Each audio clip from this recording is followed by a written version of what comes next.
este canal ya se han abordado historias inquietantes sobre La Laguna, esta zona que abarca a Torreón, y otros municipios del estado de Durango.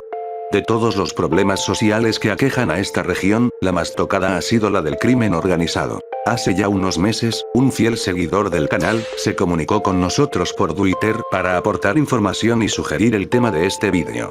Es por eso que hoy nos alejamos de la línea ya conocida del crimen organizado que azotó a la región, para tocar con 3 distintos casos este delicado tema.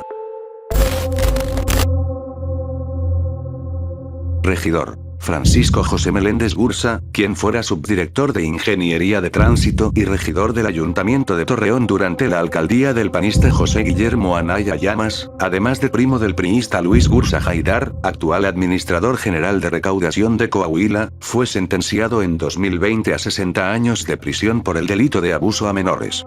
Ya había sido detenido anteriormente, junto a otras 3 personas, en las elecciones de diputados de 2003, luego de intimidar en la colonia El Tajito a bordo de un vehículo, con calcomanía de la Fiscalía Especializada para la Atención de Delitos Electorales, la FEPADE, a votantes de la oposición. 14 años después volvería a enfrentar cargos, pero por un crimen mucho peor. El modus operandi de Francisco Meléndez era el de invitar a niños varones de entre 9 y 16 años a su quinta en la colonia Jardines de California. Eran de colonias populares y cercanas a la quinta, tales como la Eduardo Guerra. Les prometía clases de natación, además de libre acceso a su piscina al menos 3 veces por semana. Ya en el lugar y luego de ganarse su confianza, les daba dinero para que se quedaran todo el día con él, los engañaba y convencía para poder abusar de ellos. El caso comenzó a ser investigado luego de la denuncia de una madre de los niños abusados, que se presumía eran 4, pero pueden haber sido muchos más. Fue condenado por el abuso de solo 3, de 12, 13 y 14 años. Al momento de su detención se hablaba de un sistema que vendía a menores, incluso el entonces gobernador Rubén Moreira Valdés declaró que podría haber más involucrados en el caso de corrupción de menores. Resulta ridículo creer que el regidor actuaba solo. Debemos creer que este personalmente iba a las zonas pobres para ofrecer los servicios de sus clases de natación, o que él mismo las anunciaba sin ayuda de terceros, y que esto se hacía sin levantar algunas cejas, nadie más suponía ni sospechaba nada. Porque debemos confiar que no había cómplices ni más gente implicada. Aunque es una rareza que no se le haya dado carpetazo al caso y haya sido enviado a prisión, no es de extrañarse que no hubiera un seguimiento. Es decir, la quinta ni siquiera era de su propiedad, la rentaba por días seguidos. ¿Se investigó a los dueños del lugar? ¿Al primo del regidor? ¿Por qué se hablaba de más víctimas pero solo fue condenado por 3? Es un aberrante caso que afectó a menores de grupos vulnerables, de zonas marginadas, que debió haber tenido mayor impacto y resonado ampliamente. Pero que es hasta la fecha ignorado por, no solo gente de otros estados, sino incluso gente de este municipio. Solo quedan múltiples interrogantes sobre el secreto a voces, que es la red sistemática de venta de menores vinculada a personas poderosas de La Laguna de la que incluso periodistas locales tienen noción.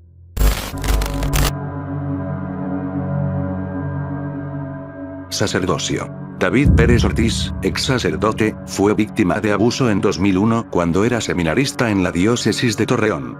El abuso ocurrió cuando David tenía 17 años y fue cometido por un sacerdote, que era su formador en el seminario. Además de asegura haber sido testigo de otros abusos cometidos por parte de 2 seminaristas mayores de edad durante su etapa en el Seminario Diocesano de Torreón Santa María Reina. En 2012 y 2013 denunció los delitos presenciados, los 2 seminaristas fueron expulsados temporalmente de la iglesia, y a David se le pidió que se apartara del seminario y de la diócesis, por lo que tuvo que realizar algunas estancias fuera de México. En 2016 y 2019 los seminaristas acusados fueron readmitidos. David, quien seguía fuera del país, escribió un correo a Luis Martín Barraza Beltrán, obispo de Torreón, para hacerle saber el porqué de la expulsión de uno de los recién reintegrados. Barraza Beltrán contestó que ya conocía parcialmente el relato de David Pérez, además de añadir que en uno de los casos fueron reunidos 4 sacerdotes, y que estos no lo consideraban grave, incluso aseverando que el menor había desarrollado un apego sobre el adulto, pero no había pasado a mayores. David volvió a Torreón en 2020 luego de un exilio en Colombia y España, visitó personalmente al obispo Luis Martín Barraza Beltrán y contó los abusos que sufrió a los 17 años, pero la respuesta fue pobre, y el obispo no inició ninguna investigación ni le ofreció su apoyo. En 2022, 2 años después de esto y de la presión ejercida por distintos medios de comunicación, Luis Barraza reconoció que los 3 sacerdotes están bajo investigación y que sus expedientes fueron enviados a Roma. Aunque reconoce que no fueron retirados de sus cargos, pero se aplicaron medidas cautelares en tanto se lleva a cabo la investigación. Desde 2023, y decepcionado por el actuar lento, revictimizante y que permite que depredadores sigan ejerciendo, David se ha alejado de la iglesia, dejó de ser sacerdote y ahora reside en Tailandia.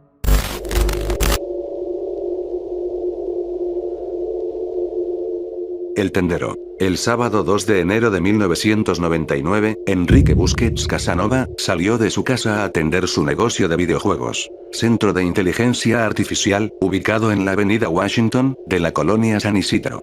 Paralelamente, Carlitos, de 12 años, yendo en bicicleta, se encontró con Andrés Alejandro de 11 años. Ambos se dirigieron a la tienda de Enrique para ver los juegos en exhibición, pues los padres de Carlitos le habían prometido recompensarlo en Día de Reyes por su buen comportamiento. Enrique invitó a Carlitos a jugar con su computadora personal, Andrés fue excluido de la actividad, por lo que se despidió de su amigo. Dieron las 3 de la tarde, Carlos Muñoz, padre de Carlitos, tocó el vidrio del negocio y preguntó por su hijo. Enrique contestó que había visto a Carlitos, pero que este ya se había ido con otros niños. A las 4, Enrique volvió a su casa a comer. 2 horas después, a las 6, regresó a la tienda.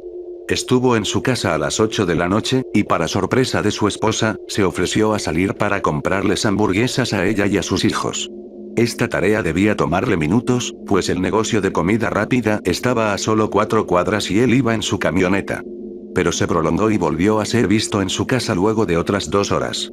Llegó en silencio, sin zapatos, con un olor pestilente y su ropa y camioneta cubiertas de tierra.